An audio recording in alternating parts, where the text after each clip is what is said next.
Hello and welcome to my video. Today I'm going to do something really simple.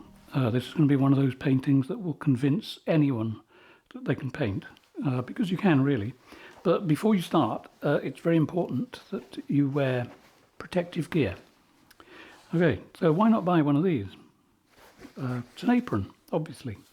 There we go, I've got my own apron. I'm not sure whether I'm going to put it on because I do get some paint on me when I paint, but I must point out I went shopping unsupervised the other day and I bought this shirt, and when I got home my wife looked at it and said something about how dreadful it was, and I've realised, it looked good on the rack in the shop, hanging there with nobody in it, but it's got that 70s look.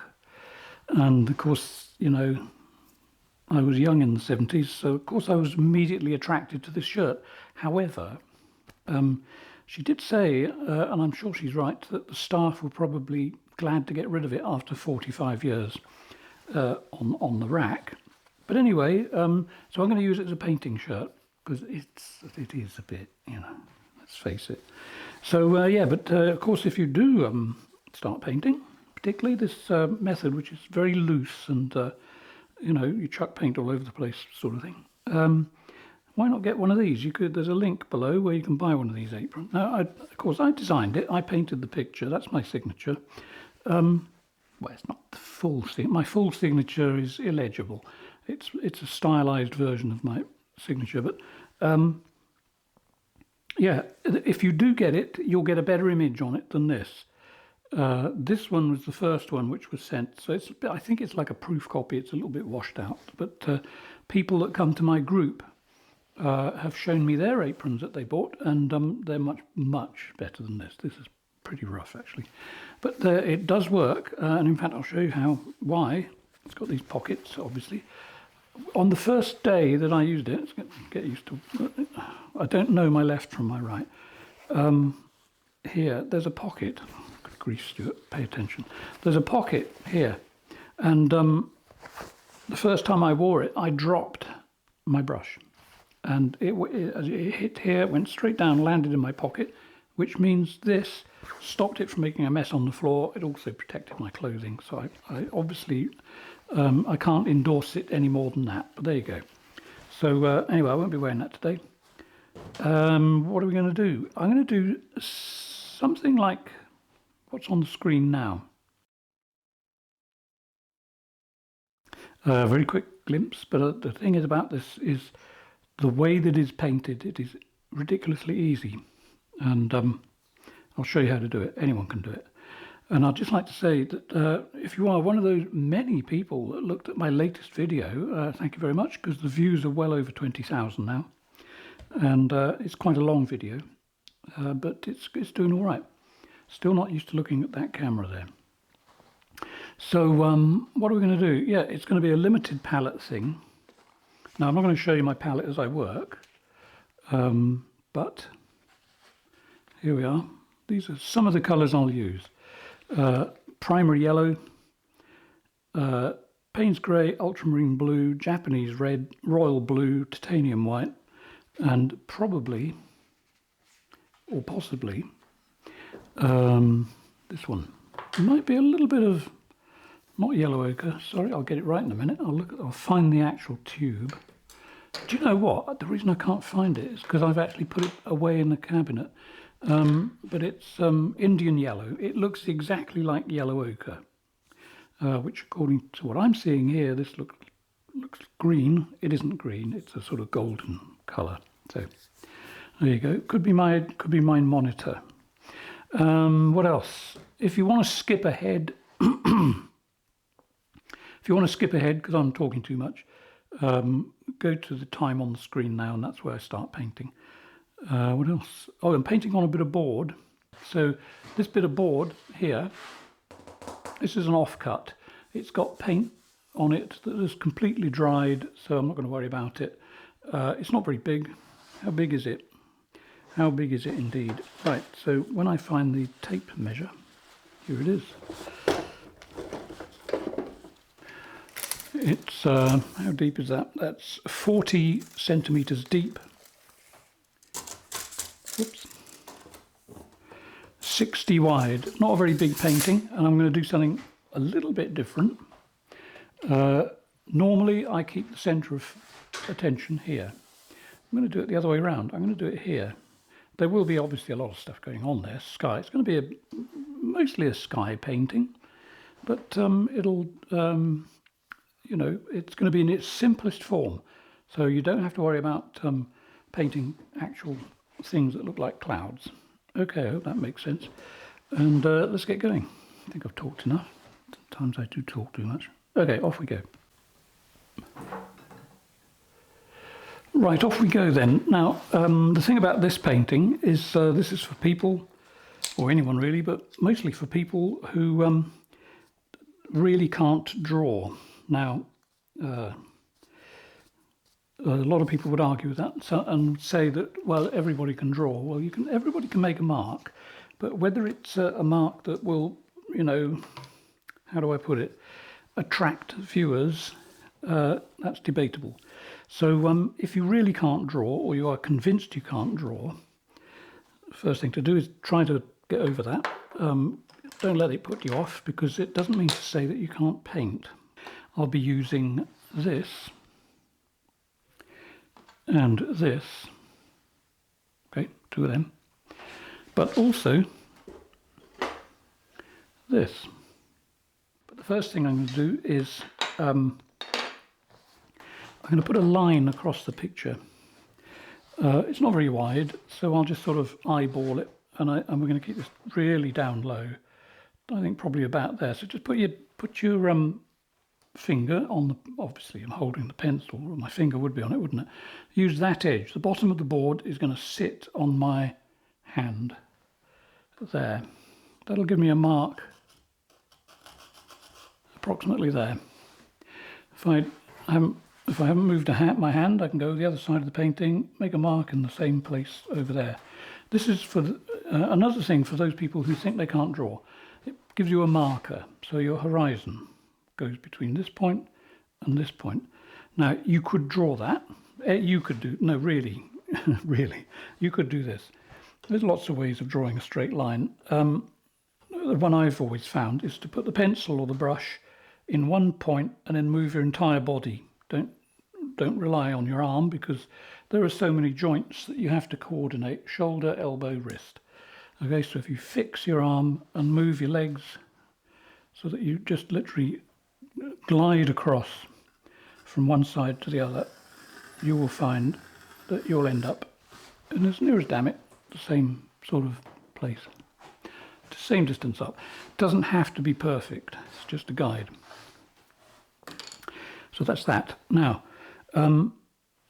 right, so normally I would have the bright spot in the picture there. I'm gonna just see if I can make it work this side. These bits of paint up here, don't worry, I think I might mention that, that's just from another painting, and I cut it off. That's completely dry, and it'll blend in nicely with the sky that is going to appear. And what I'm going to do first off is royal blue, white, quick glimpse, there it is. Okay, so even though there is enough oil on there to make it drip, okay, I'll gradually add paint to it so that it doesn't drip, and it won't. Okay, so it's just royal blue, a little bit of white. People have specifically asked me to show how I mix it. Well, that's all there is to it. You've got light, you've got white, and you've got blue, and all I do is just sort of oil it up and drag a bit of white across if I want it to be slightly lighter. And in fact, I do, because what I'm going to do is we're going to have a bit of light up there. A bit of light sky. Now I'm going to drop in a photograph or two. This is what I saw last night. Just so you can feast your eyes on it.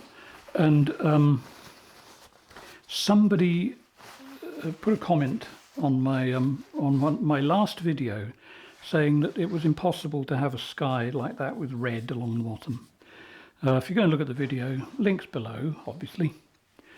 or a little thingy will appear up in the corner up there with a little, I think it's a little, do you know, isn't that weird? I think it might have a little letter I on it. If you put your mouse over the video, you'll see this thing pop up. That'll take you to the video. Yeah, you can't have a sky that colour. It's all wrong. Anyway, sometimes I don't respond. Sometimes I respond and then regret it and take it off within seconds and nobody sees it. But my response is you need to get out more and look at the sky, because nothing, quite frankly, absolutely nothing is impossible. And I don't think it's just nowadays. However, skies are getting a little bit strange at the moment. But yeah, anything's possible. So take a look at these. I've got some of the skies I photographed. If I find them, I'll put those up as well. But I've been taking a lot of stuff off my computer lately just to make up space. And I have some skies you wouldn't believe. Just sunsets. And quite incredible. Just going to stop this rattling. It's better. Okay, so this is a sky without any drawing. You know, I've drawn a line somewhere across there. But as they say, you know, you've got to draw the line somewhere. Bit of Japanese red mixed in with the white. That'll give me a nice sort of. It's a sort of it's almost a lilac-y colour. And it's going to be one of those pictures that's got that type of light to it. So let's just have a little bit of that there. Any lumps that appear in the paint are just bits of dry, crusty paint. Okay, so let's just get that colour there. And in fact, I'm going to bring that down quite close to the horizon. Let's just sort of do that and see what it looks like. Don't forget, this is a painting for people who really think they can't paint. So all I'm doing here is using titanium white, royal blue, Japanese red, although you can use any red, cadmium maybe a little bit sort of dark, but you could use vermilion if you can't get hold of Japanese red. So don't worry about it. It doesn't really matter what red you use. Okay, so a little bit of light just there, pulling across. It's one of those, you know, you do get the odd sunset, and it was obviously a sunset I went and looked at yesterday. That you just got to stand there and look at it because it's incredible. And in fact, typical me, I went outside. Because being in France, you see, the houses have shutters, so you go out and to close your shutters at night, keep the house secure, obviously. Anyway, I just happened to look at the sky and I thought, wow, that's cool. So I called my wife.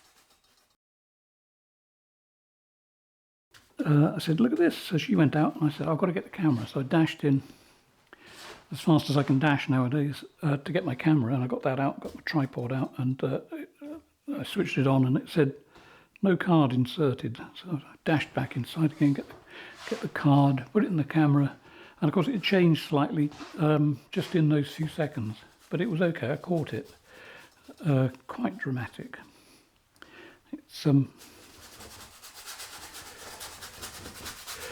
have to say one of the if not the main thing when I was younger that actually got me really interested in painting was skies. Particularly, I was fascinated, absolutely fascinated by Dutch paintings.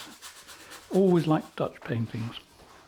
And incidentally, this may sound weird, but I've met quite a few Dutch people over the years, and I've never met a Dutch person that I didn't like. Isn't that bizarre?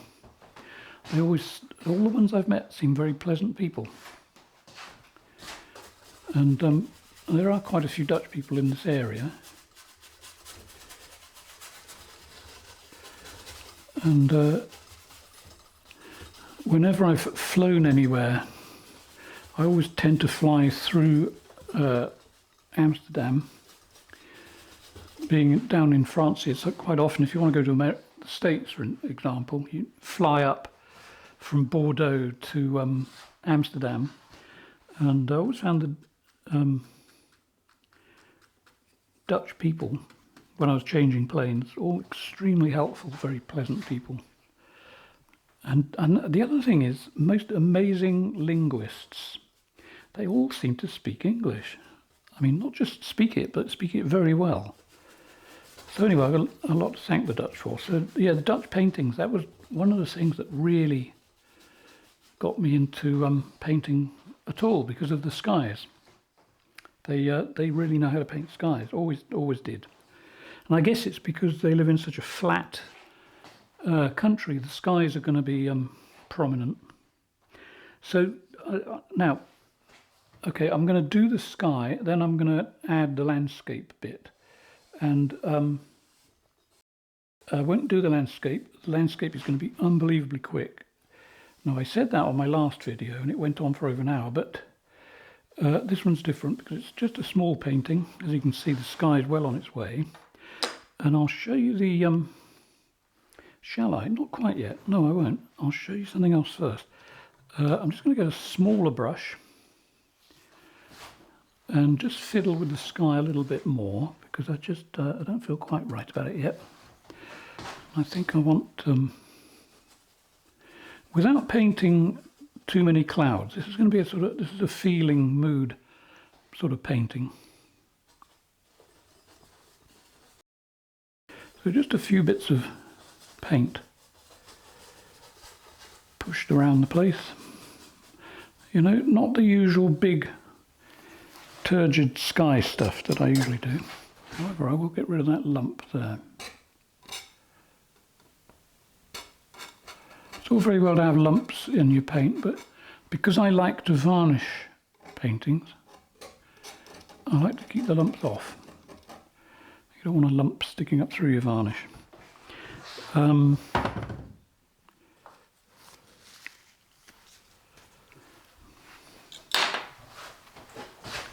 other thing I just want to mention too, I've got paintings that I'm giving away. The people know they're getting these paintings, so it's no surprise to them. They are patrons. So if you're a patron via my Patreon page, you could get a painting, and it's absolutely free. I even pay the postage. Now, something, I don't know what's happened. I don't know whether it was a faulty tube of white paint, although I have a few ideas on it, but these paintings just are not drying properly. The white on the paintings is just, you know, everything else is drying, but not the white. And I have two theories. One is that there was something, I don't know, something about the paint. I used the usual paint that I use and the linseed oil that I normally use.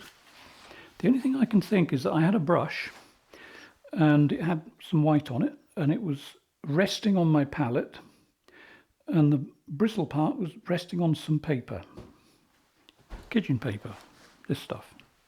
So imagine this has got white paint on it with oil, resting on that for a few days. I think what happened is that the paper sucked all the oil out, and the brush was left with just pigment and no binder. And the consequence of that is that when I was going over these paintings to finish them off, I was retouching a few spots, and I was putting pigment on but no oil, and that's the only thing I can think of. It basically just turned into almost like a, you know, powder, but I didn't spot it. Anyway, I've gone over them all again now, and they should be okay in a few days. So if you're waiting for a painting, that's why I haven't got it yet. But you will. I had this happen before a few years ago, and I just waited and waited, and eventually, you know, it sort of did dry, but I think that is something to do with it. Okay, right, so that's real simple. My goodness, I just realised what I said. I've been married to an American for, it'll be 11 years tomorrow, today being the 20th. And A Brit wouldn't normally say a real long time or whatever, they'd say a really long time. But occasionally these Americanisms slip through. Okay, now I think I'm almost ready to show you this little trick. The first thing though is that I'm going to smooth that all down a bit. So far I've used two brushes, 5 centimetre and a 3 centimetre. And the next stage is to get a slightly bigger one, which is a 7 centimetre or 70 millimetres. So all I'm going to do the usual, right? So all I'm going to do is just sort of go over it like this.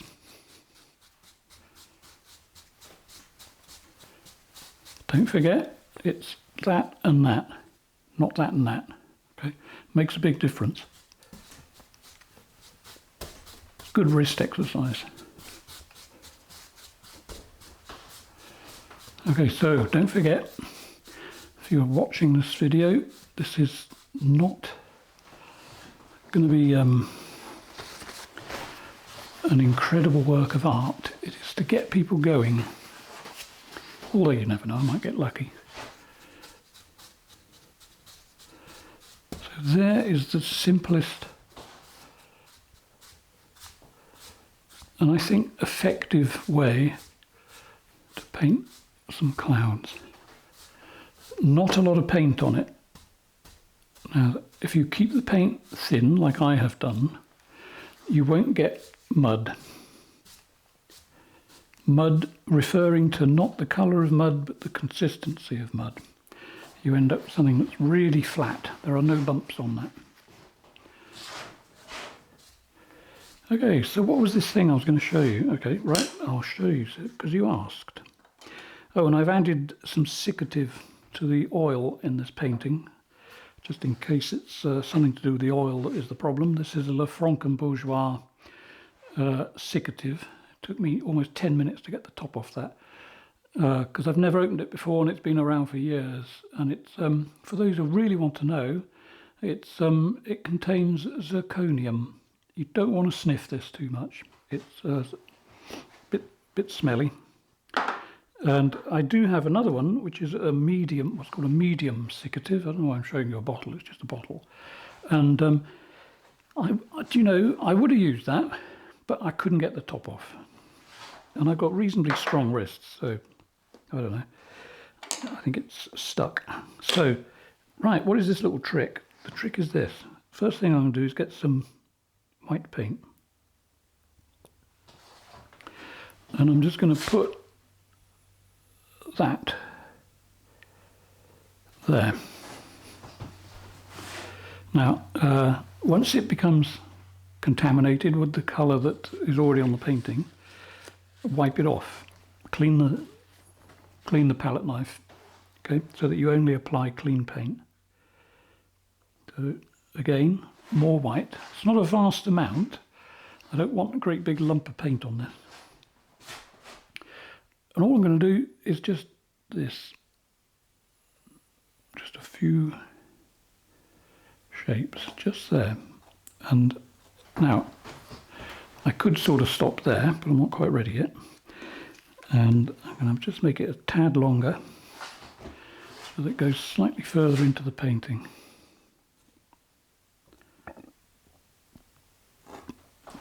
Okay, right, so the technique is this. I probably don't need to use a great big palette knife, but I'm going to. I could use this, I suppose, but it's actually the governing factor here is that distance. Whatever I wipe over that has got to completely cover it, so I don't want this missing out. You see, that's barely the right depth, whereas this one is pretty vast, actually. In fact, it's so big, I'm going to even put tiny bit more. Oh, no, just here. Am I out of the way? Hey, I bet it makes a change to see a light blue shoulder instead of my normal dark shirts that I tend to wear. There we go. Right. All you do is this. Put that on there and wipe it that way.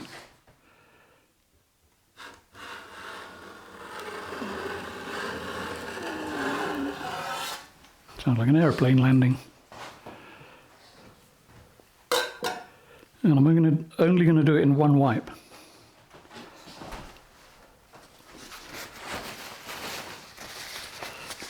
Now what I'm after is sort of a minimalist effect. So now I can swoop over this a few times again.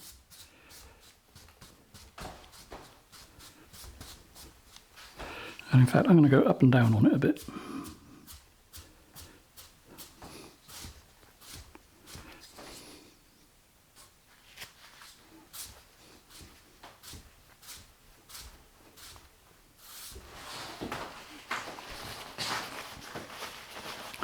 And I'm going to add a bit more because I don't think that's enough.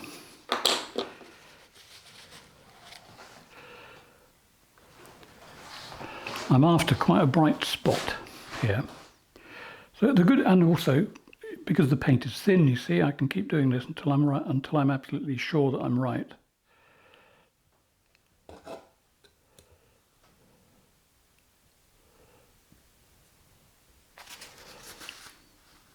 The usual cat hair needs taking off.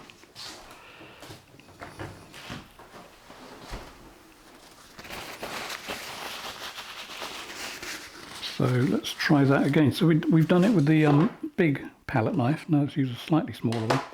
In fact, let's try this one. I think, I'll tell you what, you know, I learn with every painting. I think that I'm going to hold this off until I work on a really big painting. I'm sort of trying to build up my energy to work on something that's vast. I mean, when I say vast, I mean 4 foot by 6 foot, something like that. But this may be good for this. So let's just use this lightly across there and see what that does.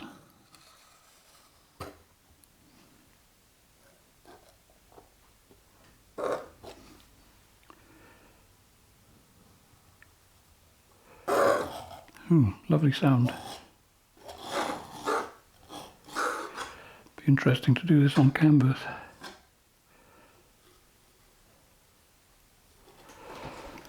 Okay, right, what I'm after is, you know that effect when you've got a pretty solid sky and it's like it's a shelf and underneath you can see the light, you know, several miles away. That's what I'm after.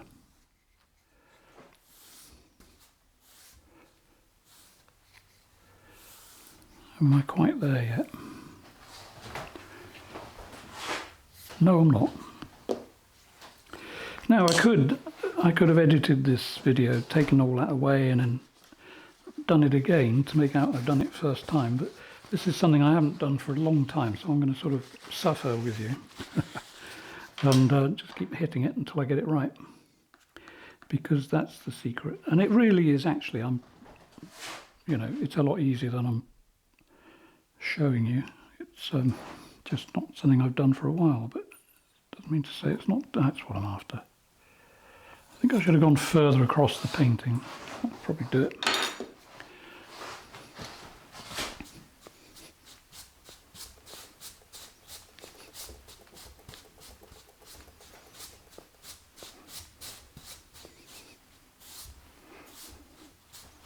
Okay, how does that look in the viewfinder? It's getting there. Right, now the bit of sky that there is below that darker bit of sky at the bottom there, I'll use that to push the landscape up into. So, I mean, you know, I did draw a line as a guide, but, you know, didn't need it really. But it'll be going up and down and sort of all over the place there. The land, I mean.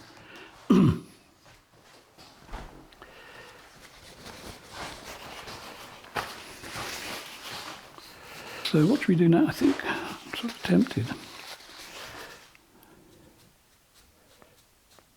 to just do that, just at a slight angle.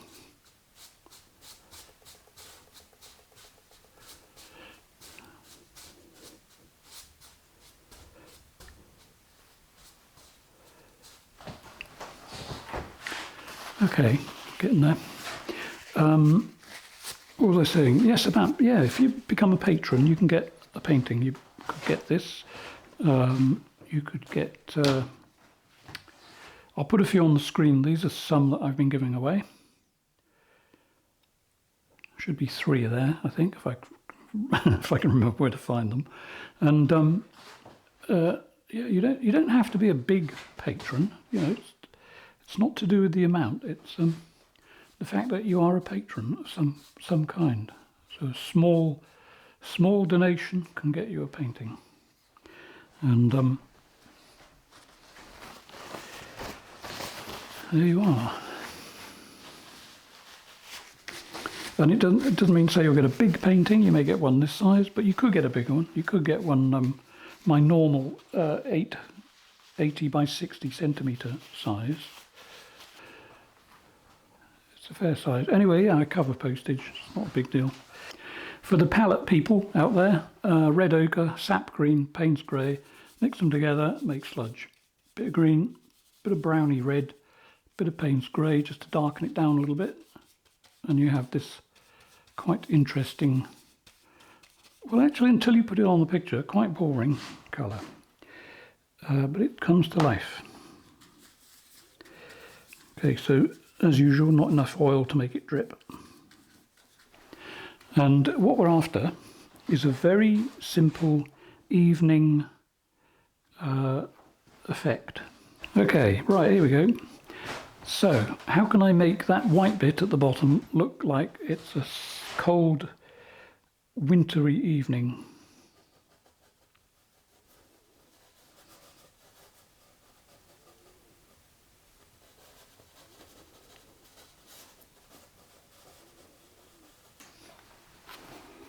And the way you do it is by having a dark horizon, not too complicated, just a shape.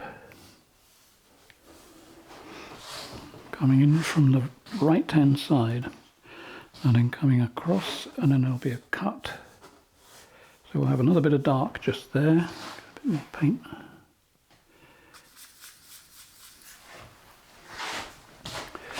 So here comes the land, across here, up slightly. Good, nice strong contrast.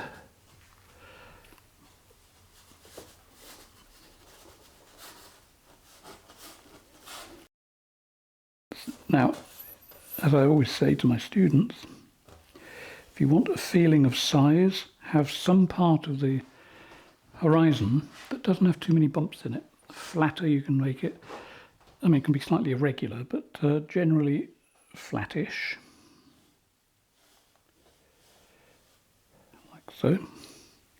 That'll give you a feeling of expanse. And then along here, it can be quite abstract. I'm going to keep this as simple as I can, just so that it gives the feeling that there is fields, snow and trees.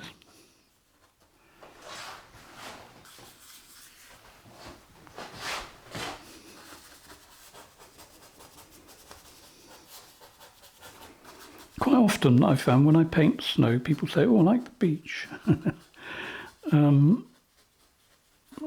Depends where you come from, I suppose. But this effect, this is snow without painting snow, just in the foreground here. So I'm painting grass that is poking up through the snow. Can you see that?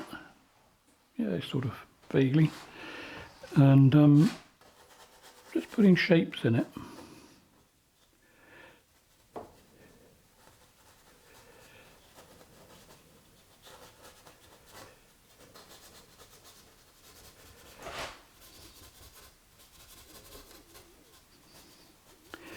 So, right, so here's a little bit of, well, I don't know, it might not be interesting, but when I have a class coming up, I like to make up my own little advert and put it on Facebook with a photograph of something vaguely like what I might paint for my class.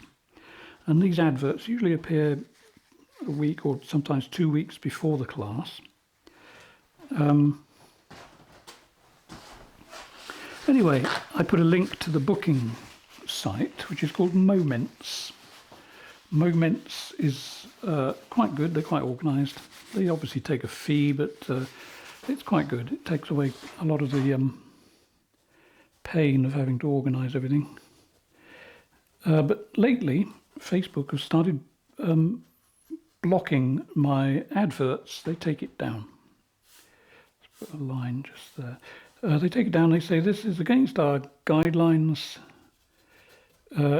It could confuse people if it sends them off somewhere else. I think it takes more than that to confuse people, especially if they read the ad and it says click here and sign up. That doesn't confuse anybody, but I think I suspect, in fact I know it, what they're after is to try and get me to spend money on an advert to advertise my event. And it ain't going to work, Facebook. I'm not, well, as I like to say sometimes to the scammers that try to get me, I'm old, not stupid. And so it's obvious what they're after. It's not going to work. So I'm going to do it differently from now on. I probably will do most of my advertising on YouTube, like this one, I suppose you could say. This is an advert for my next Zoom class.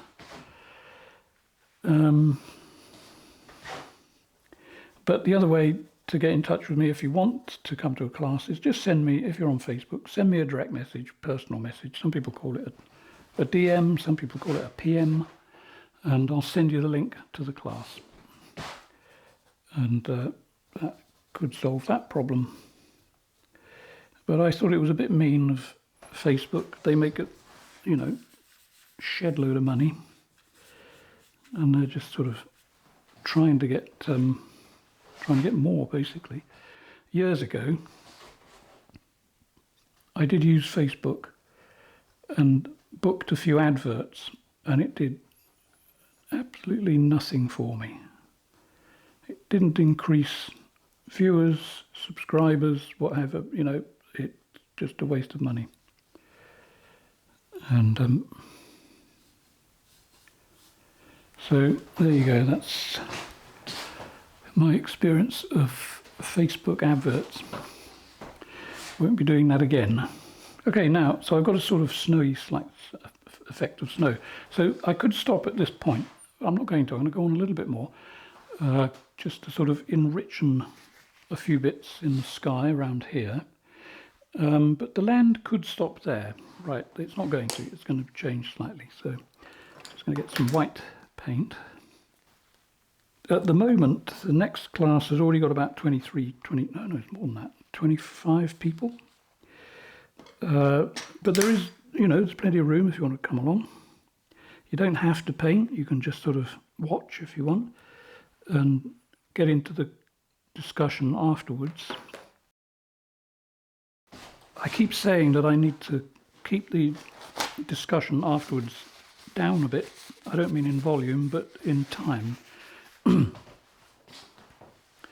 Because I paint for an hour, although the next class I will probably paint a bit longer because it's slightly more complicated painting than usual, in that it's going to have a windmill in it. But the discussion afterwards is only supposed to be about half an hour. But we've been doing this for years now, and sort of, you know, basically all the people that turn up are very nice, very friendly people.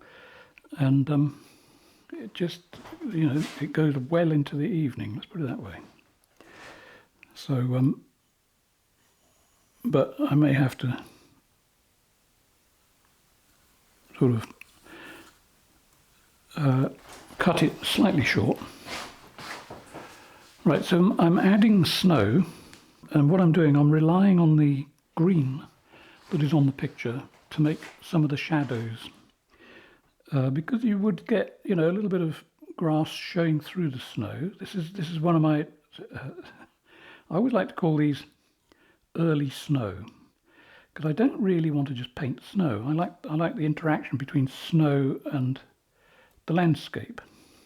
So when there's snow, quite often it can look like it's got a green tinge because the grass is showing through. It's very subtle. It's going to be very small areas, but like just down the bottom here.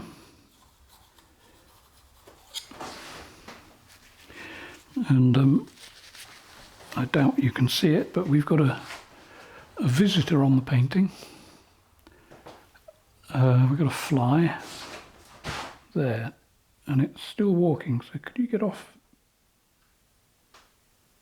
Go on, keep going. Oh, there he goes. Don't land on it again, please. Now then, down here, let's just get some of this colour here. I don't know why am I using a palette knife? I don't need to use a palette knife there. I could actually just use a brush.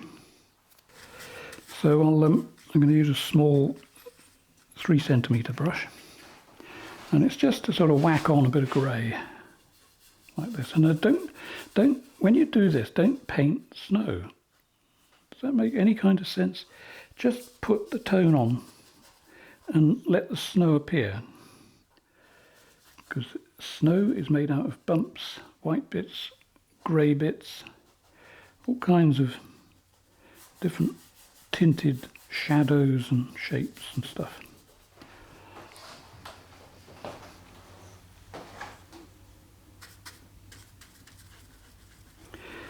A little bit of white chucked on the same brush. I don't want it white, you see. I quite like a hint of white. Keep out of the way, Stewie. Right. Just the odd, bit like that.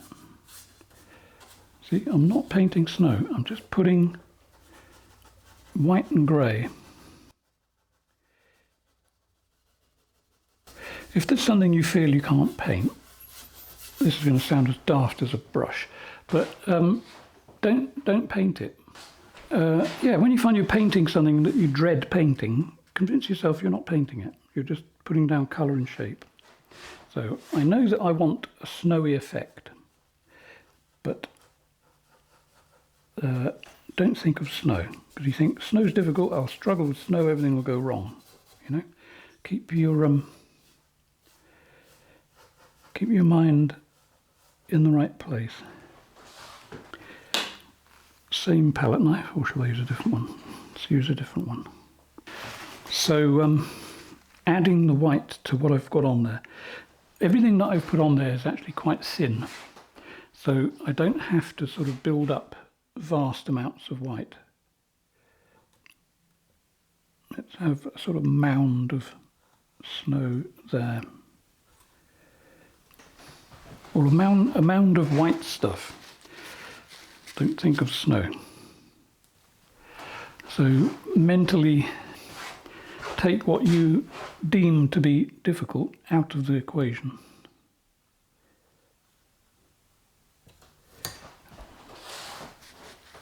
I'm not quite sure what sort of landscape it is. It's got that out in the middle of nowhere look, hasn't it? So no man-made objects, don't need to worry about them. Just bits of snow and bits of shadow.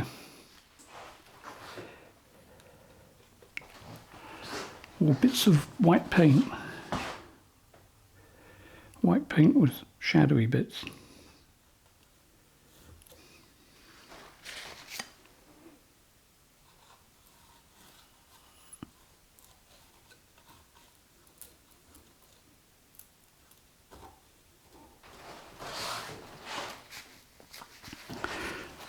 Somebody asked me why I don't paint fir trees. Well, I don't see many here. I've never particularly lived anywhere where there are many fir trees, but there are some in here, and they're sort of over there on that hill. If you squint your eyes, you'll see them.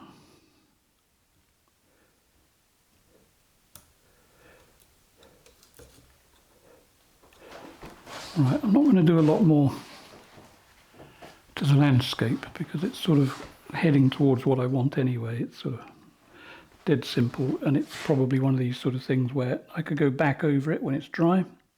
That's the other thing that makes things easier, wait for the paint to dry. Not just slightly dry, but completely dry, and then go over it again. You don't want to put fresh paint on paint that is still in the drying process, because you'll get cracks. So what should we do here? Let's have there we are, just a few blobby bits. Let's have a bit more there.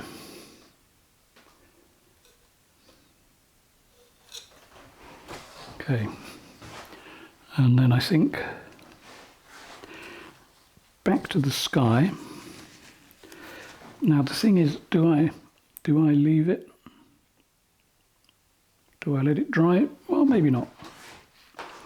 Let's see what we get. So I've got a bit of Japanese red, which I'm going to add to some white. I'm not using a brush, I'm using a palette knife. I usually mix with a brush, but with this I'm just using a palette knife because I don't want any other paint to contaminate this. So I've got this pinky colour, and I think I'm just going to sort of just put a few of these on.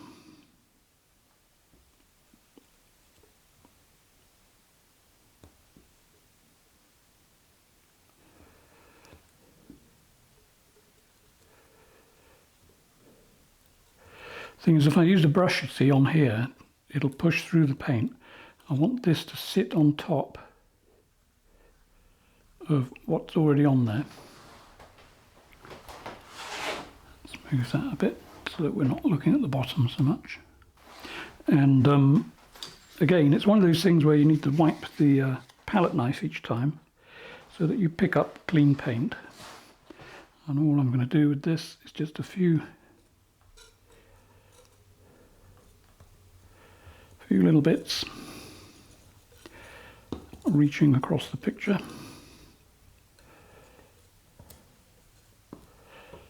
I might simplify the land even more, but possibly in part 2 if I do a part 2. I don't always do part 2s.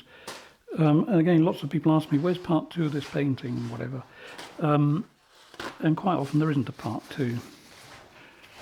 There are in some of the older videos, but anything that sort of, well, actually anything in the last year, you might find your part 1s and part 2s. But around 3 years ago, I had to take a little bit of time off because I wasn't well. And if there were any part 2s to do, that seemed to be, at that time, the last thing on my mind. And so they got overlooked, and it seems a bit late to go back to it now. But you never know, you might get lucky. There might be. If I can just get my full energy back,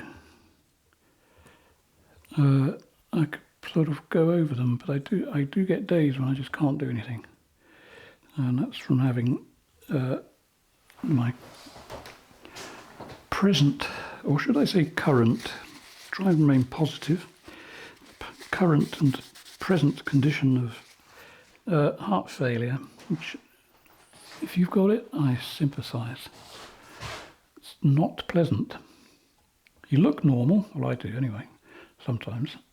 Although maybe my wife wouldn't agree with that. But anyway, there are people with it who are much worse off than me. I tend to have fatigue, and it's done something to my voice. I'm not actually out of breath. It's just sort of done something to my voice, and it comes and goes. Some days it's okay. Some days it's okay, and then halfway through a video it'll fade. So I'm not putting on a husky voice. Do huskies have voices? Okay, let's. All these straight lines that I'm making won't be in a while, or they'll get pushed and twisted a bit. Now I could take that big palette knife and drag it across that, but I'm not going to. But I think you get the picture about what that was all about, hopefully anyway. Okay, so same blurring brush that I used before, and all I'm doing is whack it a few times, and then I think that may be it for this painting. Although I'm always tempted to fiddle with the landscape a bit, but we'll see how I feel in a moment. Okay, so here we go.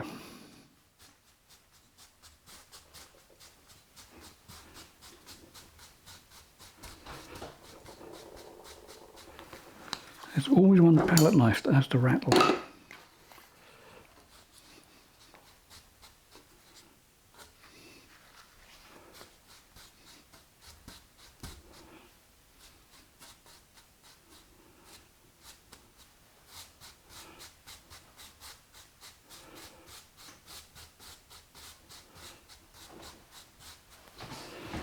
Now then, how does that look?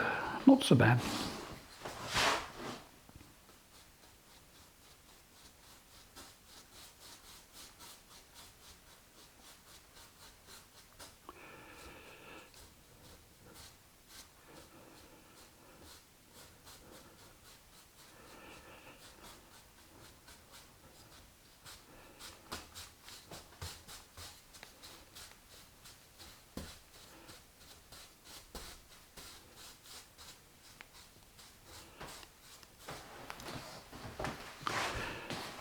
So there we are, almost. A painting without drawing. All I've done is push a bit of paint around. Keep that in your head. What you keep in your head when you paint is very important. Now, interestingly, before I made videos, and in fact early on when I made videos, I would paint to loud music. Didn't matter what it was, as long as it wasn't rap. All kinds of music. And then I would add the voice later. And then I decided that that's double the work, because then I have to sit there, watch my video, try and remember what I was going to do next. Or if I couldn't figure out what I was going to do next, I had to fast forward it and then sort of go back and then talk. That's a lot of work. And this way I can talk as I paint. The only thing I need to do every now and then is edit out a few things. If I feel that I'm not making sense, quite often I try to move out of the picture and then rethink what I've got to say and then say it again. And remember to snip out the bits. And editing does take a long time. A few years ago I uploaded a video. That's before I had Starlink. I use Starlink now, and it uploads stuff unbelievably fast. Absolutely incredible. It used to be 24 hours to upload a video. And in fact, I did that years ago now. And I missed something. One of the first comments on the video was, "Do you realise there's 15 minutes of your cat looking out of a window?" I'd forgotten to take this snippet. I had the camera in the other room watching my cat, and I intended to just put her in just for a few seconds, and I left the camera going, and for some reason I missed it when I was editing. How I did that, I don't know, but you know, I had to take the video down, edit the cat out, and then start uploading it again, which took another 24 hours. But now I use Starlink.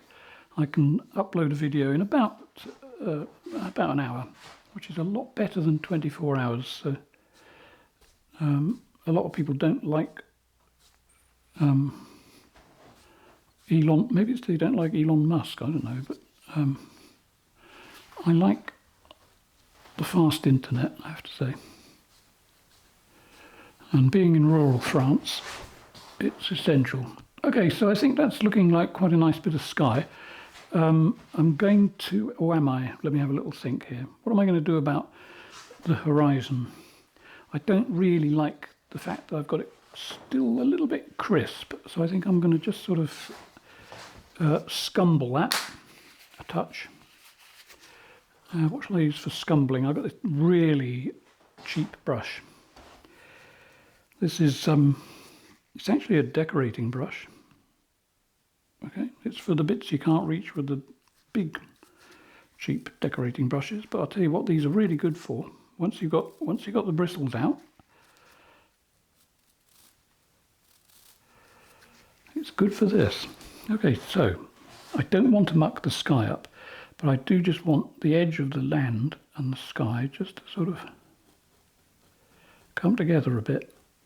It's always much more interesting. You can have the odd crisp bit, I suppose, for want of a better word, but it's actually quite nice when you pull them together. And I'll show you that zoomed in. So I've already done that little bit, you can see there. So I'm just going to do from there to the edge. And the edge is, let me just check in my viewfinder, it's just about enough.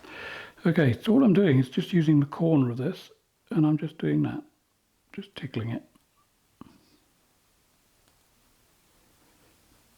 Go into the sky, pull a bit of sky colour down, move it along, jiggle it, basically, a bit of jiggly. Okay, there we go.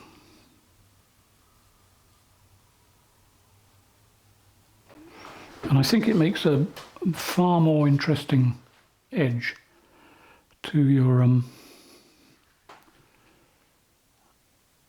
horizon. So there's a bit that needs working. Whoops. Just there. Now there's some little, you know, like I said, the odd crisp bit. It's very minor, very small. You could leave that, but the bit next to it where there's like a, I don't know what it looks like. This weird shape sticking up. So even in the viewfinder, it is. So yeah, just here, there's a bit of green floating up in the sky. So I could just sort of touch that, it'll go away.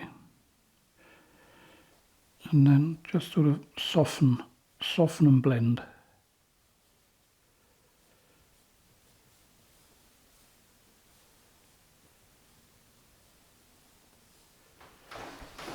Like so. Just makes it, I don't know, what's the word? Better, that's what the word is. Okay, so keep the brush as clean as you can, not intending to dollop paint on at the moment. I'm, if anything, taking it away and blending. So here, a little crisp bit on the hill there, don't mind that.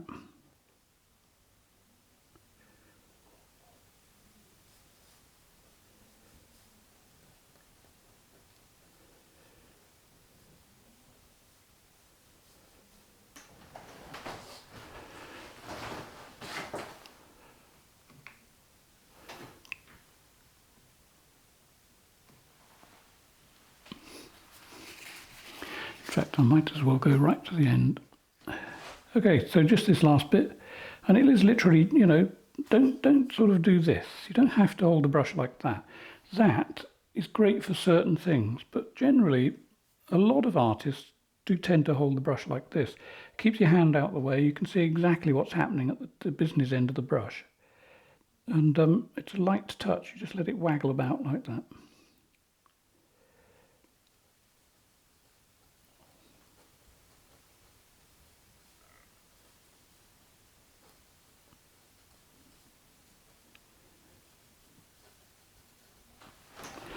Okay, so I'm softening up and also leaving some bits quite solid.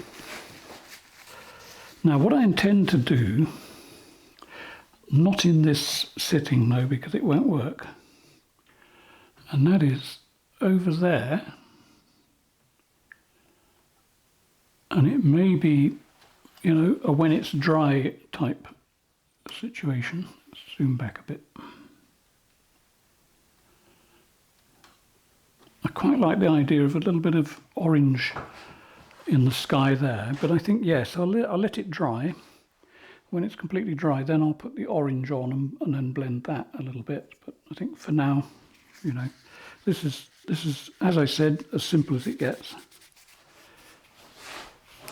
Anything I need to do before I stop? Don't think so. I mean, I could, okay, well I could, yeah. Typical, I always do this. And the only thing, it's just to show you what you can do. I won't necessarily spend hours on this bit, but you know, the paper is great for adding little bits of light into the landscape that don't necessarily mean anything, but they catch the eye.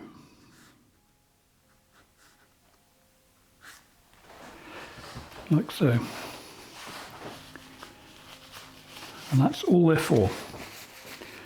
Just little eye traps. Let's have another one just in there. Check that I'm showing you what I'm doing. Yep, good. Okay, good. Right, so there we go. Hope you've enjoyed it. You know the video's coming to an end because there's the dreaded music.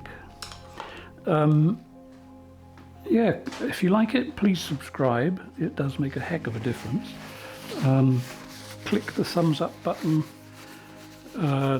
Click the little bell icon which is next to the subscribe button. That means that you'll know when I put up a new video. And what else? Yeah, why not come to one of my classes? I always say this, they are good fun. It's always fun. And I guess it must be because everybody keeps coming back.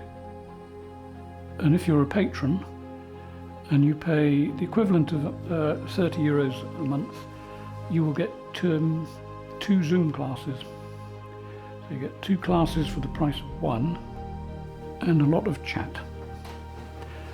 Right, so this hopefully, because I've got the cicative, which is a drying agent, mixed with the paint, hopefully this will be dry enough to work on very soon. And as soon as it is, I will show you what can be done. Okay, so that's it for now. Take care, bye for now.